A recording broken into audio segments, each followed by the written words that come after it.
दोस्तों अगला क्वेश्चन हम लोग करने वाले हैं क्वेश्चन नंबर 16। इस क्वेश्चन में देखिए क्या कहा गया है। A B C who are presently sharing profit and losses in the ratio 5:3:2, यानी कि इनके बीच की ये ओल्ड रेशियो दे रखी है 5:3:2। Decided to share future profit and losses in the ratio 2:3:5, यानी कि न्यू रेशियो कितनी है 2:3:5। अब क्या रहा है, हमें जर्नल एंट्री पास करनी है। किस चीज के लिए? डिस्ट्रीब्यूट करने के लिए। किस चीज को? Workman compensation reserve. अब हमें वर्कमैन कॉम्पनसेशन रिजर्व डिस्ट्रीब्यूट करना है जो कि 1,20,000 का दे रखा है। वर्कमैन कॉम्पनसेशन रिजर्व को मैं शॉर्ट में WCR लिख देता हूं और ये 1,20,000 का क्वेश्चन में दे रखा है eight the time of change in profit sharing ratio, और इसे हमें डिस्ट्रीब्यूट करना है। PSR चेंज हुई है तो ऑफकोर्स ये बात है भाई, एडजस्टमेंट्स होंगी। अब उसमें हमें क्या जर्नल एंट्री पास करनी होंगी WCR के रिगार्डिंग, वो हमको बताना है। पहला केस क्या है? No other information is given. No other information is given मतलब क्लेम जो है, जो वर्कमैन कॉम्पनसेशन क्लेम है, वो हम अज्यूम करेंगे कि जीरो दे रखा होगा।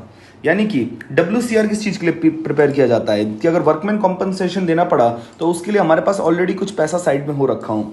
अगर क्लेम जीरो आ गया क्योंकि कोई और इन्फॉर्मेशन नहीं दे रखी है, तो जो रिजर्व बनाया हुआ है वो पूरा का पूरा बेटा वापस से पार्टनर्स में डिस्ट्रीब्यूट कर देंगे। तो चाहे कोई भी केस हो, WCR जितना भी है उतना अकाउंट डेबिट कर दो। WCR account debit 1,20,000। उसके बाद जो WCR है, अब जितना क्लेम है वो क्लेम चला जाएगा क्लेम फॉर वर्कमैन कॉम्पनसेशन या प्रोविजन फॉर वर्कमैन कॉम्पनसेशन में। उसके बाद जितना भी रिजर्व बचता है वो ओल्ड पार्टनर्स ओल्ड रेशियो में डिस्ट्रीब्यूट हो जाता है। यहां पर ओल्ड रेशियो कितनी दे रखी है 5:3:2। क्लेम जीरो है इसलिए हमने 2A 2B और 2C किस रेशियो में 5:3:2 में डिस्ट्रीब्यूट कर दिया हमने 1,20,000 को। तो 1,20,000 into 5 divided by 10 it is 60,000। 1,20,000 into में 3 1,20,000 इंटू में 3 divided by 10 it is 36,000। 1,20,000 into में 2 डिवाइडेड बाई 10 इट इज 24,000। और इस तरीके से हमारा फर्स्ट पार्ट हो जाता है खत्म। कम आते हैं सेकंड पार्ट पे। सेकंड पार्ट कह रहा है there is no claim against it, यानी कि WCR के अगेंस्ट कोई क्लेम है ही नहीं। तो जो फर्स्ट है एग्जैक्टली सेम जो होगा हमारा वो सेकंड भी होगा सेम एज फर्स्ट, यानी कि ये जो जर्नल एंट्री आपने करी है same to same copy paste कर देना, आपका वही आंसर होगा। क्योंकि भाई देखो, अगर नहीं इंफॉर्मेशन दे रखी तो हम अज्यूम कर रहे हैं कि क्लेम जीरो है, और दूसरे के अंदर तो क्लेम जीरो बाय डिफॉल्ट दे रखा है, तो कोई डिफरेंस आता ही नहीं है यहाँ पे। ठीक है ना, मिलते हैं अगले क्वेश्चन के अंदर। Take care. है क्वेश्चन नंबर 17 जिसमें लिखा हुआ है XYZ पार्टनर्स हैं, इनके बीच में जो प्रॉफिट शेयरिंग रेशियो थी वो 5:3:2 थी, यानी कि ओल्ड जो दे रखी है वो 5:3:2 दे रखी है। On the other hand future में वो प्रॉफिट शेयर करेंगे 2:3:5 में, यानी कि न्यू जो है वो है 2, 3 एंड 5। कह रहा है जर्नल एंट्री दो डिस्ट्रीब्यूट करने के लिए वर्कमैन कॉम्पनसेशन रिजर्व को, यानी कि WCR को डिस्ट्रीब्यूट करने की जर्नल एंट्री में पास करनी है, और WCR दे रखा है 1,20,000। तो WCR is 1,20,000 at the time of change in profit sharing ratio when there is a claim of 80,000 against it. WCR आपको 1,20,000 दे रखा है और क्लेम कितना दे रखा है बेटा आपको? क्लेम दे रखा है आपको 80,000 रुपीज। इस चीज की हमें जर्नल एंट्री पास करनी है। तो सिंपल सी बात है, कोई भी केस हो WCR पूरा का पूरा डेबिट करना होगा। Workman compensation reserve account debit, पूरा WCR को आपने डेबिट कर दिया 1,20,000। अब जितना भी क्लेम होता है उसे क्रेडिट कर देंगे to claim for workman compensation या to provision for workman compensation. To provision for workman compensation ये आ गया हमारा 80,000, और जो बचा हुआ 40,000 है वो हम X में, Y में और Z में डिस्ट्रीब्यूट कर देंगे। 40,000 को 5:3:2 ओल्ड रेशियो में डिस्ट्रीब्यूट कर देंगे। तो 40,000 into 5 divided by 10 20,000। 40,000 into 3 divided by 10 it is 12,000, और लास्ट वाले का आ जाएगा 8,000। और इस तरीके से हमारा जो क्वेश्चन है वो हो जाता है कंप्लीट। मिलते हैं अगले क्वेश्चन में। Take care. दोस्तों हमारा अगला क्वेश्चन है क्वेश्चन नंबर 18। इसमें क्या कहा गया है ध्यान से देखो। अशोक, भीम, चेतन 3 पार्टनर्स हैं, 5:3:2 में बांट रहे हैं। ये इनके बीच में क्या दे रखी है? ओल्ड दे रखी है। देन उसके बाद इन्होंने रेशियो चेंज करके 2:3:5 कर लिया है, यानी कि जो न्यू है वो 2, 3 एंड 5 दे रखी है। अब ध्यान से देखिएगा कि वर्कमैन कॉम्पनसेशन रिजर्व जो बुक्स के अंदर एग्जिस्टेड था वो दे रखा है 1,20,000, यानी कि WCR is equal to 1,20,000। in the balance sheet as at 31st March 2023. Now workman compensation claim जो दे रखा है वो हमको दे रखा है 1,50,000. वर्कमैन कॉम्पनसेशन क्लेम हमको दे रखा है 1,50,000. कह रहा है जनरल एंट्रीज पास करके दिखाओ वर्कमैन कॉम्पनसेशन रिजर्व के अकाउंटिंग ट्रीटमेंट का. तो सिंपल सी बात है भाई. अब ये देखो ये केस डिफरेंट क्यों है, क्योंकि यहाँ पे रिजर्व कम है और जो क्लेम है वो ज्यादा है. हर बार क्या होता था कि रिजर्व से या तो कम रहता था क्लेम या उसके बराबर रहता था, बट यहाँ पे क्लेम ज्यादा है और रिजर्व कम है. तो देखो जितना भी WCR है मैंने आपको बता रखा है कि हमेशा पूरे WCR को डेबिट कर दिया करो. तो workman compensation reserve account debit पूरा 1,20,000. जितना भी क्लेम होता है बेटा वो आप डाल दो to claim for workman compensation या to provision for workman compensation. तो to provision for workman compensation में हमने डाल दिया 1,50,000 रुपीज. अब जरा देखो यहाँ पे आपकी डेबिट साइड जो है वो 30,000 से छोटी है, तो 30,000 जो छोटी है वो एक लॉस है, तो रिवैल्यूएशन में चला जाएगा वो. Revaluation account debit 30,000. अब डेबिट और क्रेडिट हमारा बराबर हो जाएगा. जी बिल्कुल बराबर हो जाएगा. अब जरा ये जो रिवैल्यूएशन यहाँ पे डेबिट हुआ है बेटा, ये हम किससे चार्ज करेंगे?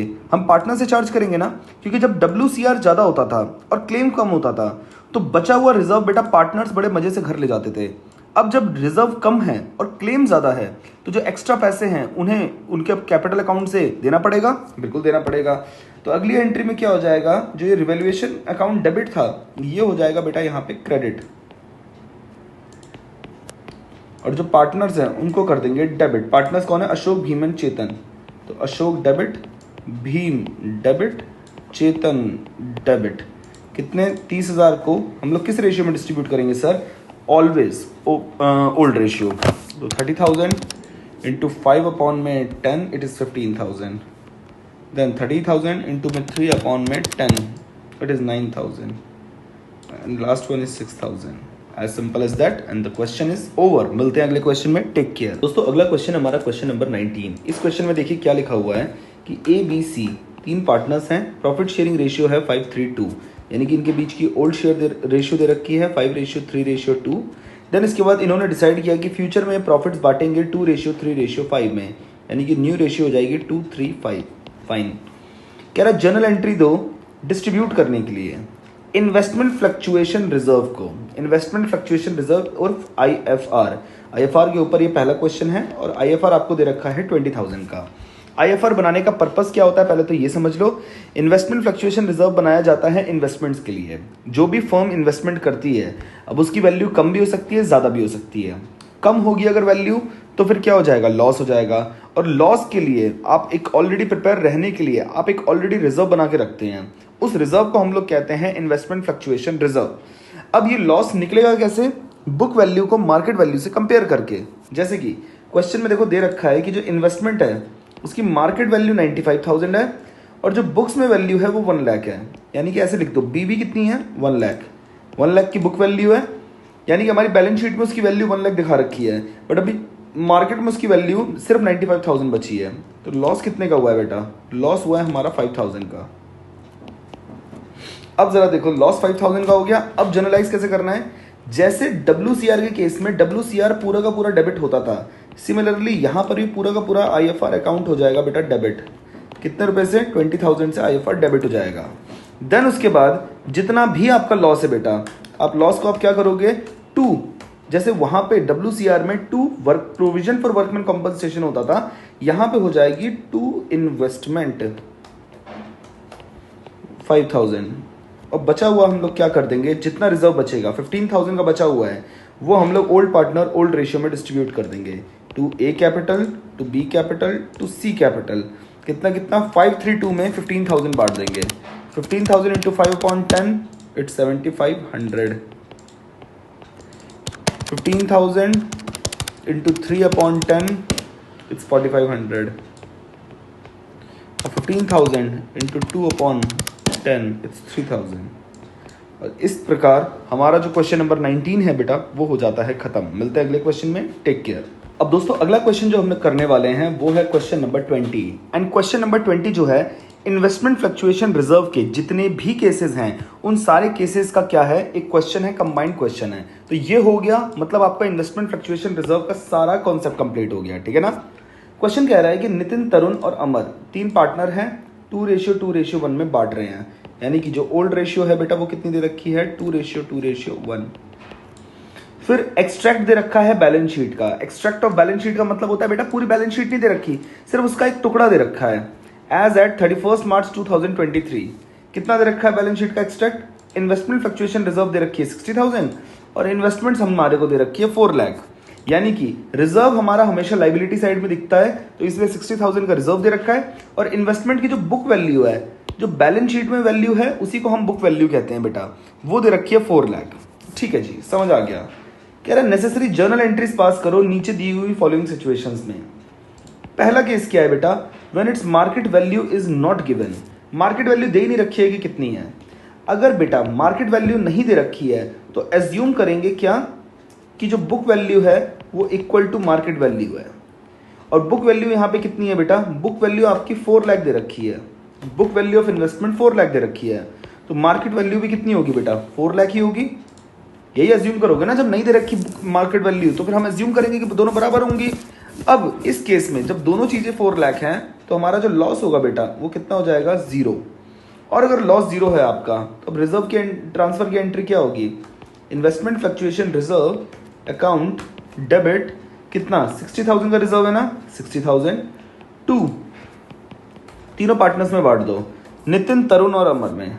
To Nitin, to Tarun, to Amar. किस रेशियो में बांटेंगे बेटा? 2:1 जो इनकी ओल्ड रेशियो है।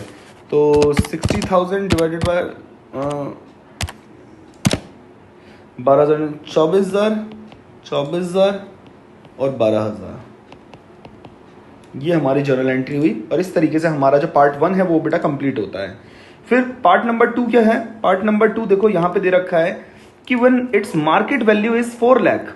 अपने मुंह से ही बोल दिया इसने मार्केट वैल्यू 4 लाख है, यानी कि आपका बुक वैल्यू भी कितना है? बुक वैल्यू भी 4 लाख है और आपकी जो बेटा मार्केट वैल्यू भी है वो कितनी है? 4 लाख है।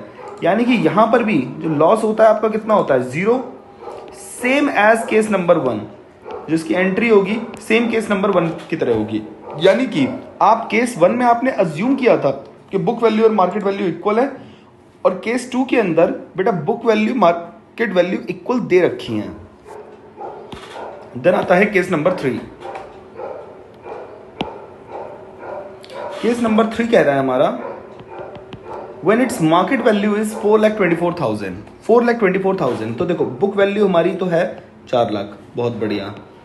मार्केट वैल्यू हमारे को दे रखी है 4,24,000। अब एक बात बताओ, यहां पे लॉस हुआ है हमको या हमको हुआ है प्रॉफिट? तो ऑब्वियस सी बात है भाई, जब 4 लाख की चीज 4,24,000 की हो गई है तो 24,000 रुपए का हमको हो गया है प्रॉफिट। अब जरा ध्यान से देखो, तो आईएफआर जो हमने बनाया था बेटा वो हमने बनाया था लॉसेस के लिए, लॉसेस से सुरक्षा के लिए, हो गया हमको प्रॉफिट। तो फिर इसका मतलब क्या है? जो रिजर्व बना रखा है हमने आईएफआर, तो उसको क्या करना पड़ेगा? उसका तो कोई यूज नहीं है, उसे पार्टनर्स कैपिटल अकाउंट में बांट देंगे। तो पहली एंट्री हो जाएगी बेटा investment fluctuation reserve account debit, पूरा का पूरा 60,000 का जो रिजर्व है बेटा वो हम डिस्ट्रीब्यूट कर देंगे इन 3 पार्टनर्स के अंदर, नितिन, तरुण और अमर।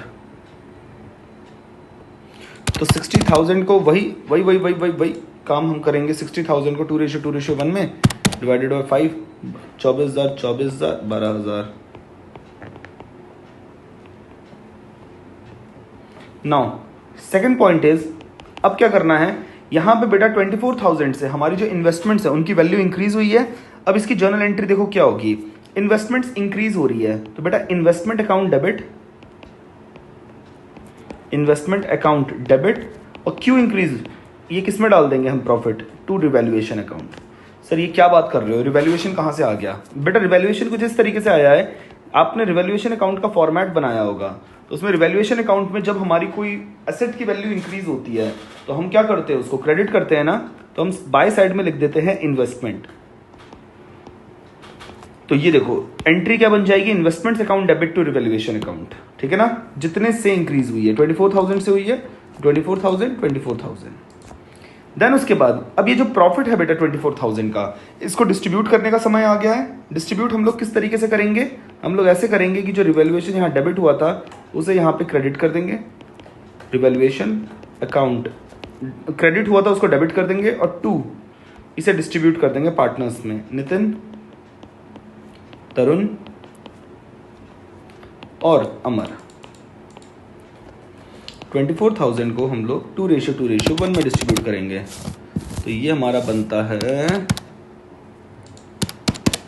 9600 और 4800, 2:1 में। यानी कि जब भी हमारी जो बुक वैल्यू से ज़्यादा हमारी मार्केट वैल्यू होगी तो उसमें स्टैंड अलोन अगर आपको केस दे रखा है तो उसमें बेटा हमारी टोटल 3 जर्नल एंट्रीज होंगी, ठीक है ना। सबसे पहले आईएफआर को डिस्ट्रीब्यूट करने के लिए, दूसरी एंट्री होगी कि इन्वेस्टमेंट की वैल्यू इंक्रीज हुई है उस चीज़ का प्रॉफिट रियलाइज करने की, और तीसरा जो वो रिवैल्यूएशन का प्रॉफिट हुआ है उसको डिस्ट्रीब्यूट करने की among the partners in their old profit sharing ratio. ये हमारी टोटल जर्नल एंट्रीज बनेंगी। देन आता है हमारा बेटा केस नंबर 4। केस नंबर 4 देखो क्या कह रहा है, when its market value is 3,70,000, ठीक है। तो बुक वैल्यू तो वही सेम रहेगी जो 4 लाख थी, मार्केट वैल्यू उन्होंने दे रखी है कितनी, 3,70,000। तो अपने को बेटा लॉस कितने का हुआ है, अपने को लॉस हुआ है बेटा 30,000 रुपीज़ का। तो अब जरा देखो, कुछ नहीं है, जितना आईएफआर दे रखा है, आईएफआर अकाउंट डेबिट, पूरे 60,000 रुपये से आईएफआर डेबिट हो जाएगा, जितना भी रिजर्व था। जितना लॉस है बेटा, जितना भी लॉस होता है बेटा उसे हम लोग लिखते हैं टू इन्वेस्टमेंट, यानी कि इन्वेस्टमेंट की वैल्यू कम हो रही है ना। देखो पिछले केस में इन्वेस्टमेंट की वैल्यू बढ़ रही थी तो हमने इन्वेस्टमेंट अकाउंट डेबिट किया था, क्योंकि since investment is a asset जिसका डेबिट बैलेंस होता है, अब अगर वो इंक्रीज हो रही है तो हम उसे डेबिट कर रहे थे। बट यहाँ पे इन्वेस्टमेंट की वैल्यू कम हो रही है तो हम लोग उसको क्या कर देंगे, क्रेडिट कर देंगे। कितने से, 30,000 से। 30,000 से इन्वेस्टमेंट क्रेडिट कर दिया, और जो बचा हुआ आईएफआर का 30,000 रुपीज़ है वो हम लोग बेटा डिस्ट्रीब्यूट कर देंगे 2:1 में, यानी कि वही 2 नितिन, 2 तरुण और 2 अमर। 30,000 को 2:1 में डिस्ट्रीब्यूट करेंगे तो ये आ जाएगा 12,000, 12,000 and 6,000। And this is how our case number 4 is also done, as simple as that. Now अब हम लोग करने वाले हैं case number 5 which is the last case. Case number 5 जरा देखो क्या है, when its market value is 3,10,000, 3,10,000, okay. So book value अपने को दे रखी है कितनी, 4 लाख। मार्केट वैल्यू बेटा अपने को दे रखी है 3,10,000। दैट मीन्स हमारा जो लॉस हुआ है वो कितना हुआ है बेटा, 90,000 का लॉस हुआ है। यस 90,000 का लॉस हुआ है। यहाँ पे क्लोजली ऑब्जर्व करना कि जो आपका रिजर्व है वो सिर्फ 60,000 है और जो लॉस है वो रिजर्व से ज़्यादा है। तो बिल्कुल जैसे WCR में हमें रिवैल्यूएशन ओपन करना पड़ा था, वैसे यहाँ पर भी हमें उसे लॉस को रिकॉर्ड करने के लिए रिवैल्यूएशन ओपन करना पड़ेगा। So the entry would be IFR account debit, जितना आईएफआर है बेटा पूरा 60,000 से उसको डेबिट कर देंगे, यस। देन उसके बाद एक लाइन छोड़ देना और लिख देना जितना भी लॉस हुआ है बेटा उसे 2 इन्वेस्टमेंट कर देंगे कि भाई इन्वेस्टमेंट की वैल्यू कम हुई है कितने से, 90,000 से, और जो बचे हुए 30,000 है उतने से क्या हो जाएगा, रिवैल्यूएशन अकाउंट डेबिट 30,000। और सेकेंड एंट्री क्या हो जाएगी, रिवैल्यूएशन हो जाएगा क्रेडिट,